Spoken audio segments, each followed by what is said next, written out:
Good morning, everybody. How are we doing? Morning, Charles. How's everybody doing this morning? Good. Good. Good. Okay. We have wow. We have a good group here today. We got what? Wow, 16 people all of a sudden. Wow. Okay. Can everybody hear me? Yes. Okay, put your thumbs up, I guess, if you can. All right, that Yeah. way I can see.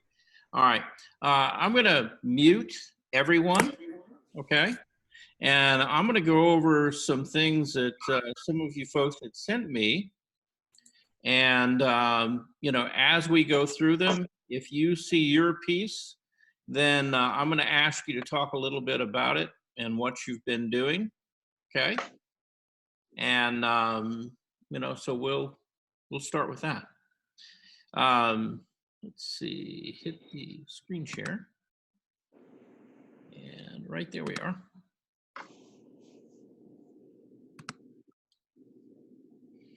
Okay, can everybody see this?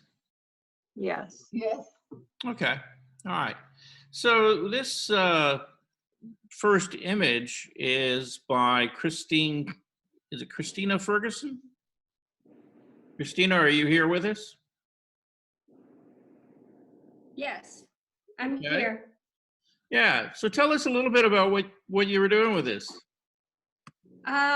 This is just I don't know, I was trying to get shadows and light and use a lot of greens. Okay. On a brown background. Okay. Right. Well, the brown is because of the picture I took was on pine straw, and so the background was the brown. Okay. All right. So do you see going further with this? Yes, I think I need to work on the little buds. Oh, Yeah. the flowers and things up there? Yeah. Okay. And how big is this? This is big. It's whatever, 18 by 20, or it's a big 18, canvas. 24? Okay. Yeah, 18 by 24. Yeah. Okay. Great. You got a really nice composition going on.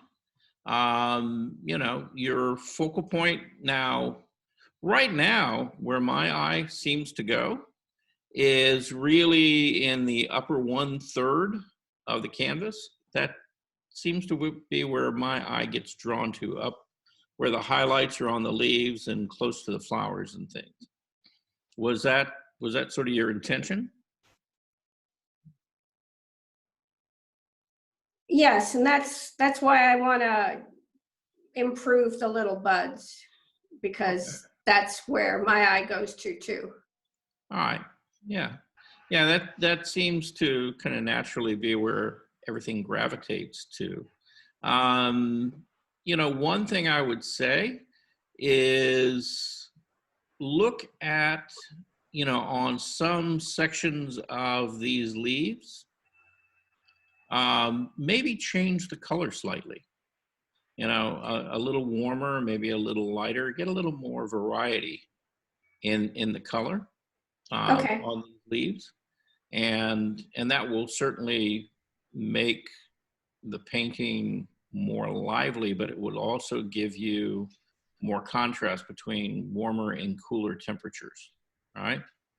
Okay. Yeah, but you've got a great start on this. Anybody else have any comments, anything they want to chime in on?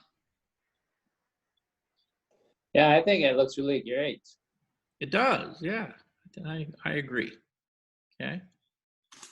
All Thank right. you. Yes. What medium is you using? Is that acrylic? Yes, that's acrylic. Very Okay. nice. Okay. All right. Yeah, it kind of has that feel, Claudia, because, with the oil, you can paint, in shapes and very painterly like that. But the Mhm. oil tends Yeah. to be a little bit softer and kind of meld together a bit more. Yes. Yeah. So yeah, this kind of looks like an acrylic to me as well. Okay. Anybody else? Yeah, is this a live plant? Was it a live plant? I Yes, don't know, yes, Christina, what do you got to Yes. say? yes, it was a live plant. It was a Oh, good. live plant. Did you It's paint a it? dahlia. Okay. Did you It paint it hasn't from? bloomed yet. Okay. Did you Pardon? paint it from life or did you paint it from a photograph? I painted it from a photograph because I couldn't stay outside for that long with that big of a canvas. Right. Okay. All right. Yeah. Okay. I did do it in 2 sittings. I'm sorry. I did it in 2 sittings. Oh, okay. So, Oh, I okay. just, all right. So you've got two settings so far. Okay. correct. All right. Well, as you progress on this, maybe send me some updates. I'd like to see how you're doing with it. And if you have any questions about it anywhere along the way, be happy, just send me an email. I'd be happy to respond to you about it. Okay. thank you. All right. I'm going to move on to the next image. Okay. And this is Eloise. Eloise sent this in. Let's see. All right. Everybody see that change? Yep. Okay, good. Yes. All right.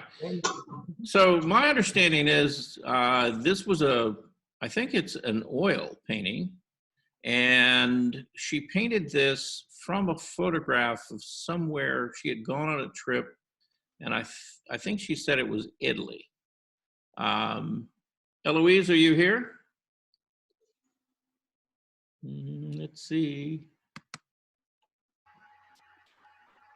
Looking through everybody who's here.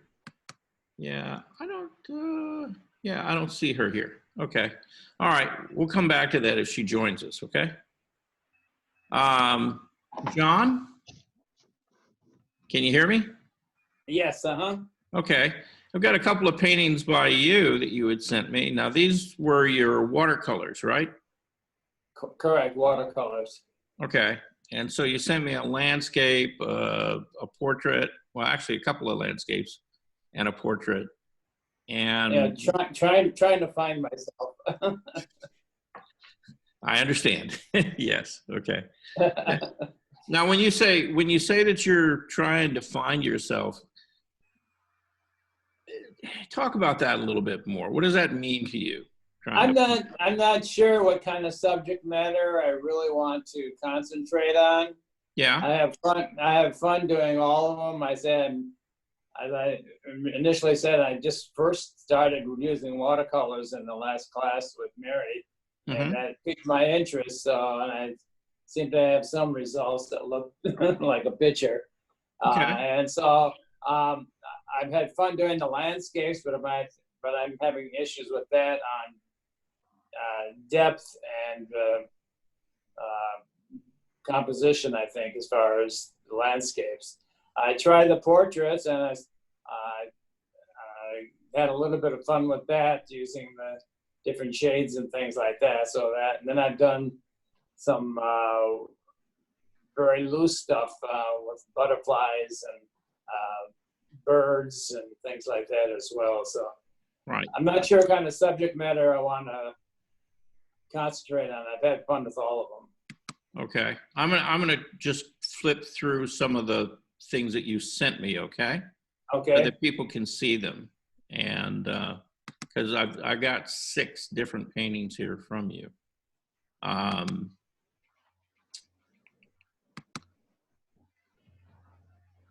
And the second set that you sent me, which were the 3 landscapes.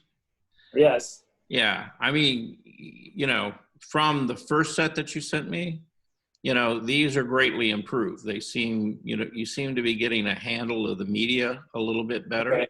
Yes. And okay. and really kind of pulling off that that whole illusion of things moving forward. That particular one, look, the foreground, it looks like a wall instead of a field. Oh, yeah, here, yeah, okay, with the tornado. Right. Okay, yeah. Well, and one of the reasons it may look a little more like a wall than a field, but I read it as a field. I don't really have a problem with it. But here to the foreground, if you go toward the bottom of the painting, if you put in some stronger contrast or more specific detail, say particular, like shafts of wheat or something showing there, right. that would make that area begin to move forward. Okay. And you don't have to break the horizon line or anything, just down there at the bottom, just get a little more contrast and a little more detail. Right. And again, it would help pull that forward, okay? Okay. All right. One in particular I wanted to talk about, that again, this is a very nice landscape. Your perspective and things on the buildings are helping to kind of pull your eye back into the space pretty nicely. The only comment I would say here is up in the sky, try to soften some of those clouds back a little bit, so that they're not quite so hard edged, because they seem to want to move really far forward. They're up there with the barn. Okay. And you could do that by just simply taking a large brush, and if you lay this flat and taking just some water, and don't brush back and forth across it, just take a big brush and then just kind of flood that area with some water and let it kind of soak a little bit. Yeah, I do all these flat. I don't use any type of easel or anything. I do them all flat. Okay. All right. And later, if we have time, I'm going to run through some paintings by she's a Chinese woman. Her name is Shi Gao, and she's a beautiful watercolorist, and I think you'll really enjoy her work. And I'll talk a little more about controlling depth and space and some of the things she's using to do that. Okay. Okay. All right. I have another question. Yeah. The one I did of the butterfly. Yeah. That's like almost what I would call free form. Okay. I don't know if that something like that works or not. Yeah, I guess my comment on that one is, if I were going to paint something like that, then I would spend probably, I think your background and the indications of the flowers and things are fine. But then when you got to the butterfly, I think I would do a little bit tighter and more accurate, on the depiction of the butterfly. And that, again, would really draw your eye directly to that butterfly and make that the focal point. Right now it's all kind of treated about the same. Correct, right. Yeah. And so, and you could, I don't know if you have any colored pencils. I think you had some watercolor pencils, right? Right. Yeah. Yeah. If some of those lines and things in the wings are too fine for you to get with a brush, you could do it with, any of those colored pencils as well. Okay. Right. Okay. Thank you. Sure. Lady, you were here, right? Yes. Yeah. Okay. All right. I'm gonna show some of your pieces, and I want you to talk a little bit about it. Now, I think that this piece is your father's. Is this correct? Yes, that's correct. Okay. And this is my father right here. Okay. Here. Oh, hello, Father. Oh, yeah. That's her father did them. Yeah. Okay. But you said he's right there. Oh, He's right here with me. Yes. Okay. Good. Yeah. Good. Very Okay. nice. Uh-huh. All right. So yeah, these are his pieces. So would he like to talk about them a little bit and tell us what he was doing and materials and things that he did them with? Okay, he just asked for me to talk for him. Um, Okay. My father and I we started doing these in 2015. I saw this on Pinterest, and they were doing artwork with acrylic paints and sponges, and just little circular sponges. Mhm. And so we started, my father has always been an artist or a doodler. You know, he always would draw pictures on napkins and matchbooks and things like that. And to keep my father and I engaged, we always did art. And so I started that one. And the first one that you clicked on, yeah, that one, we have all of these we have hanging up. I don't know if you can see some stuff behind us, but Mhm. we do have things hanging up, and it's just a series of different size sponges and acrylic paints. Okay. And just started going, you know, I would come home and he'd have sponges, and then I'd come home and he'd have the tops of pencil erasers and just anything to start making those circles. Okay. All right. Now, you know, in looking at these, and I'm not getting like a really good, clear picture of them because they're kind of small, which is Uh-huh. it's fine. But to me, they look somewhat, yeah, they look somewhat three-dimensional. Are they actually flat acrylic, or are they built up? Is there any kind of like texture or relief on the surface, or? Okay, well, they're all flat, but Mhm. in the one that you're looking at now, it really does have a three-dimensional look to it when you look at it, because it's hanging on the wall. I'm looking at it on the wall as we're talking. That Okay. one he calls 285, because it circles, like Atlanta is the orange part. According to Right. Wikipedia, sponges, the members of the phylum Porifera. Oh, Okay, and the rest of the circles are actually the highway, and it looks like the orange part is like deep into the picture. It has that illusion of depth to Mhm. it. okay. It's not There. All right.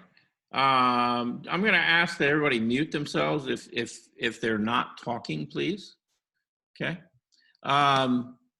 And this I found to be a really interesting piece. Again, It says mute yeah, not you, because you're if talking. I think what? Unplug your thing, your headset. Why? As I told you to. Oh, I am- anyway, so this looks really three-dimensional, you know. No. Again, because You of don't listen to me. I said the no. arrangement. Naomi, What? can you turn off your your microphone, please? He said it's on. I'm on. You are on. I want you to turn it off. Oh. How do I turn it off? Should be a button down there at the bottom of the screen, over to the left-hand side. Okay, where did she go? Mute or unmute. Okay, yeah, she's muted now. Okay, that's good. All right. Anyway, on this particular piece, I mean, it really gives a nice effect of having it feel three-dimensional because of the arrangement of the color and the dark center. It looks almost like spools of thread or bobbins that are on a table. Yeah, it does. Yeah, it's a beautiful piece. It's really nicely done. Thank you. Yeah, good work. Great. Okay. Anybody got any comments about this? Yeah, I thought it was three-dimensional, the way it looked, almost like I said, spools of thread, or I was thinking colored ping pong balls or something like that. It looks so three-dimensional. Yeah. When I first saw this, you know, I thought it was more of a collage where you had layered things on top. Oh. You know, and it really does have that feel, you know. So Mhm. so yeah, you did a really nice job on that. That's a nice piece of art. How large is that? It's the medium-sized canvases. What is that? Is it 18 by 24? I mean, they're, Yeah, yeah, could be. yeah. All right. Yeah, really, really nicely done. Thank Okay. you. All right. So now, lady, we're going to pick on you. I'm going to show Okay. you had sent me. So now you were telling me about this. This is your front door? Yeah, and it's so small. I wish it was larger. Yeah, that's our front door for the holiday season. Uh-huh. And what I did, and you really can't see it, I wish it was bigger. On the door itself, But here, wait a minute. I might be able to do something about that. Hang on 1 second. okay. Is that Okay. better? Yeah. Yeah. Yeah, that's much better. Yeah. I'm getting this So- stuff down. So on the door and where those stacks of boxes are, I picked up all of the trimmings of Christmas trees from Home Depot in Midtown. They just take them and put them in big corrals, and you can take them for free. Right. And so I made a giant wreath on the front door. And the boxes are actually a whole bunch of boxes that from the post office. We got things ordered. And what I did, I created a stand with concrete and a Halloween bucket and Oh, PVC pipe. And so each box has a hole at the top and the bottom going all the way to the top. And at the top, there's a giant snowflake. And most of it's just boxes, free boxes and paper from the Dollar Tree and free greenery. So the entire hallway, we live in a large senior community, and the entire hallway smelled like pine trees. And so it was really pretty. And we had neighbors bringing their children and grandchildren to take pictures in front of our door like it was Macy's or something. So that Yeah. was it was so nice. yeah, it makes a nice backdrop. So what you're telling me is that let's see if I can get my tool out here. Okay, a point. So what you were saying, basically, I guess, is that this column, right? Yes. That's all tied together somehow? They're actually, again, there's the biggest box at the bottom. Right.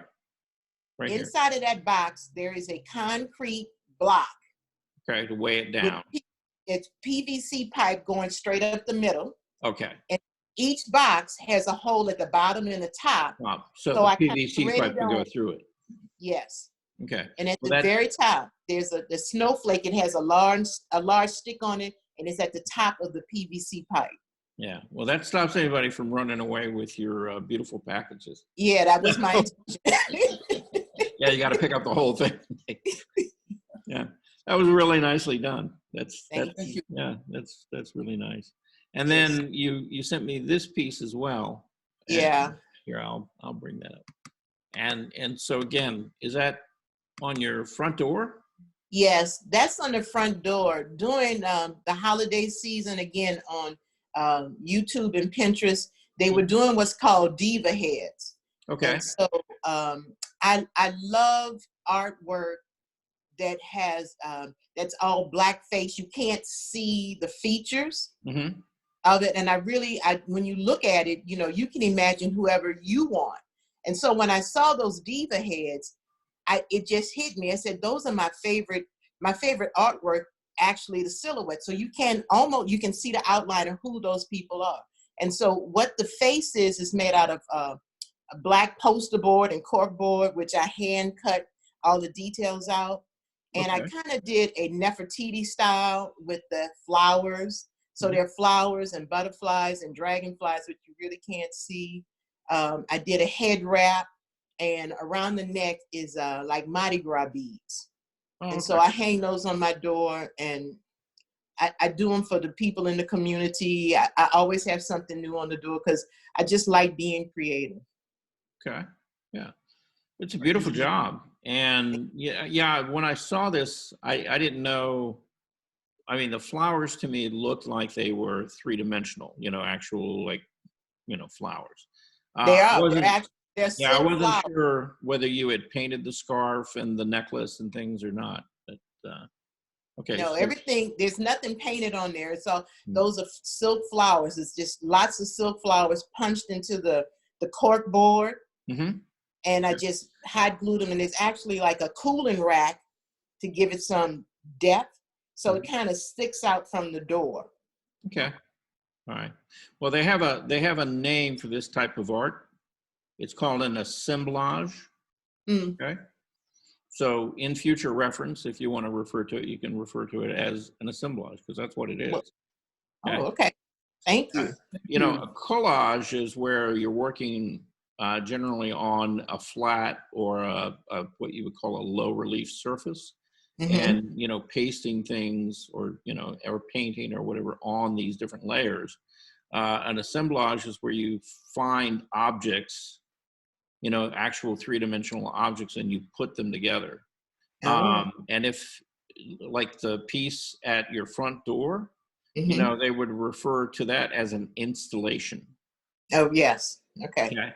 Which is real popular in contemporary museums now, where they're, Mhm. again, finding things, bringing it together, to create, an environment or a piece of art. Okay. All righty. So don't tell me you're not an artist now. Okay. All right. I won't do that anymore. All right. Good. I just wanted to Thank you, kind of clear Charles. that up with you, just kind of get that out of the way. Okay. Thank you. Thank you very much. Okay. All right. So I think Surin is here. I think I saw him. This is a piece that he just sent me this morning. Surin, are you here?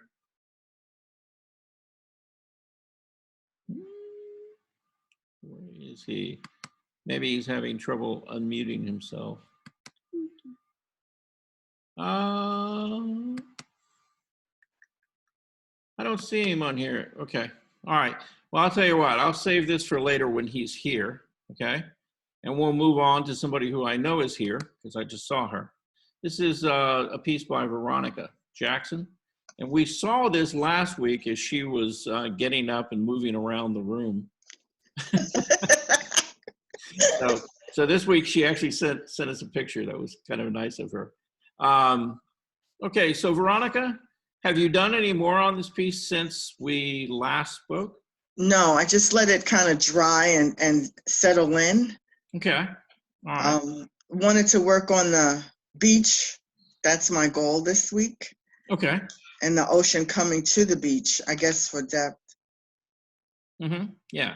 Yeah, because right now it's like the beach area, the kind of brownish area is, you see slightly different values and things in it.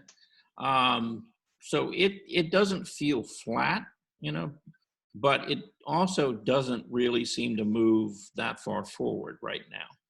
Right. And then from the water line where the white is up to the horizon line, that area in between there all seems kind of flat. And if you could break it up into different shapes of the waves and things, Okay. then it would begin to feel like it's moving toward you. Okay. So those would be my suggestions. And this is a pretty big piece, right? It is. Yeah. It's like 18 by 60 or 72. Uh-huh. Yeah. Yeah. It's a really, really elongated canvas. So Yeah. now what I'm going to encourage you to do, okay, is as far as the sky goes, and you're doing this in oil, right? Yes. Okay. All right. Yeah, I would leave the sky alone. I think you've got enough there. Okay. I wouldn't overwork it. Okay. But then where you get down to the water, from the water Yes. forward, try to, I don't know if you're looking at any kind of photographs or reference or anything like that, but, maybe find some, particularly of shots that were down on the beach. Okay. Okay. All right. We got our 10-minute warning, okay? Just to let Okay. everybody know. So we're running out of time. So real quick, let me just stop sharing that piece, okay? I put together, and let's see. I want to share these with you guys. This, and I spoke about her earlier. This is a Chinese artist. It's a woman, and she's actually living here in the U.S., but she has some amazing watercolor work that I want to share with you. And there we go. Let's see. Let's close this one.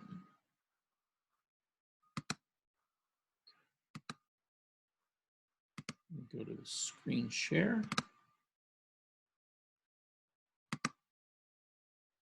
Okay. Yeah. All right. And I'm just going to kind of flip through these and let you take a look at them. You know, again, now these are all watercolors, and I'm guessing because I've seen some photographs of her working on these. Most of these are pretty large pieces. We're talking about maybe 40 to 60 inches, you know, in height or width on the longest area. And, you know, to me, you know, she's really masterful at creating this illusion of distance and depth in her paintings. You know, because you have the tight, really focused area, and then she kind of moves back into this very loose, sort of suggested background.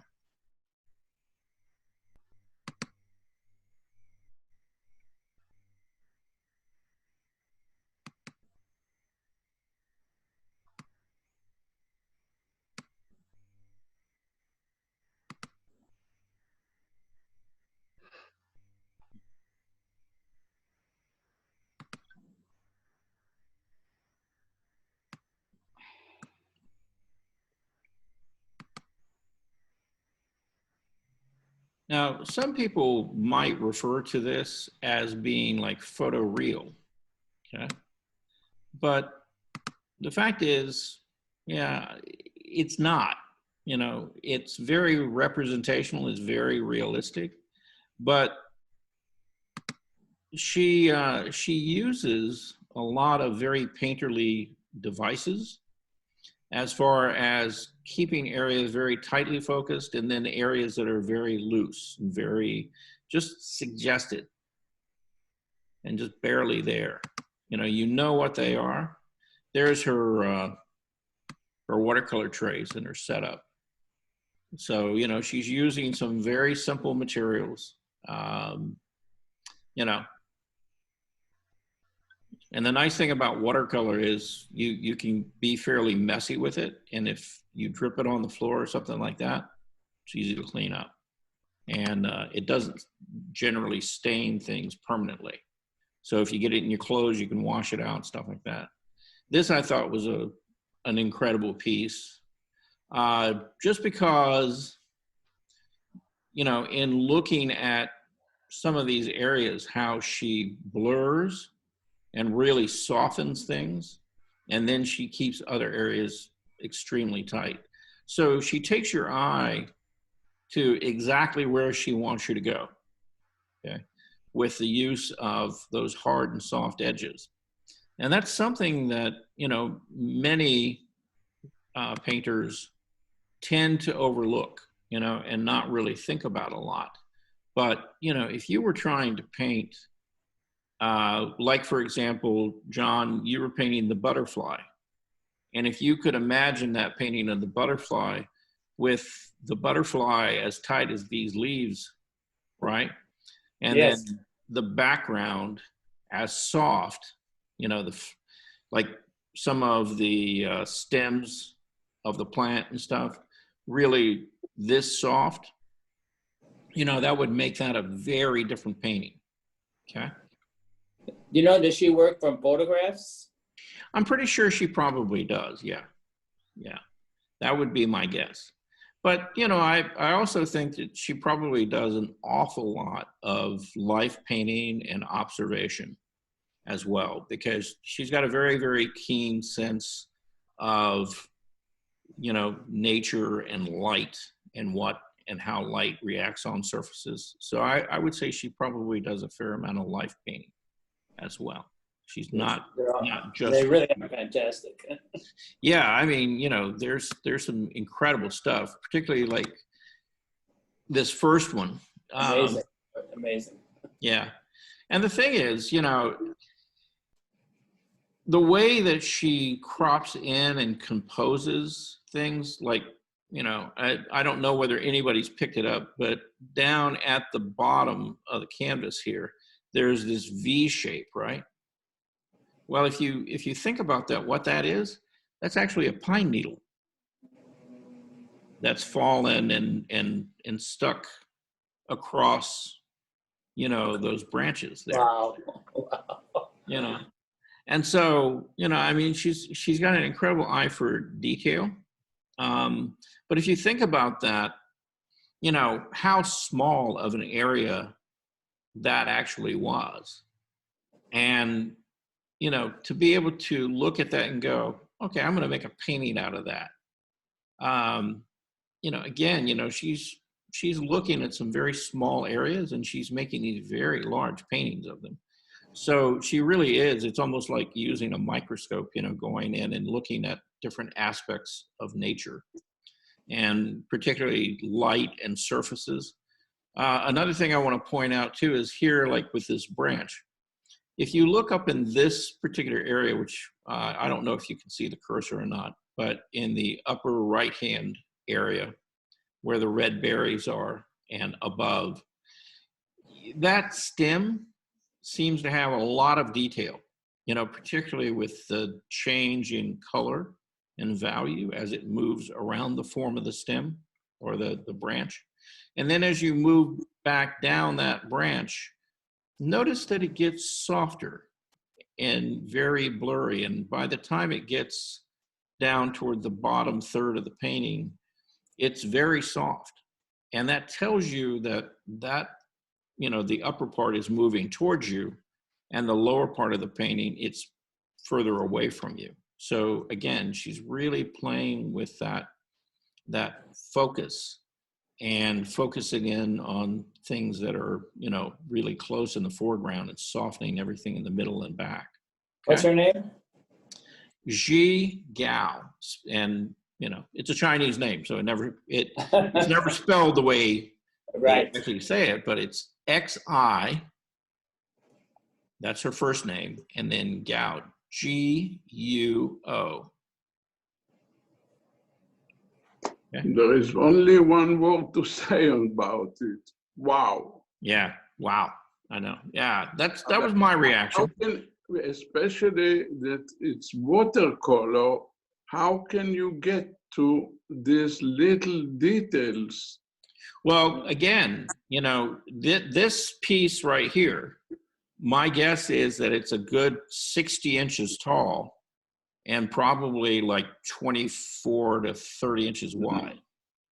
So it's a fairly large piece of paper. And so she's working, you know, it looks very tight, you know, in a photograph that's been reduced in size. If you saw this in person, I'm sure it's very tight, but at the same time, you know, it's probably not as tight as it is in this photo, just because of the fact that does not look like watercolor. Yeah, well, it does and it doesn't. You know, that's one of the things about her work that I really like. It's her use of the media, and you know, it doesn't look like oil. You know, it kind of feels like watercolor, but you know, and that's what it is. But at the same time, it doesn't look like your typical watercolor, you know, or your typical watercolor artist work.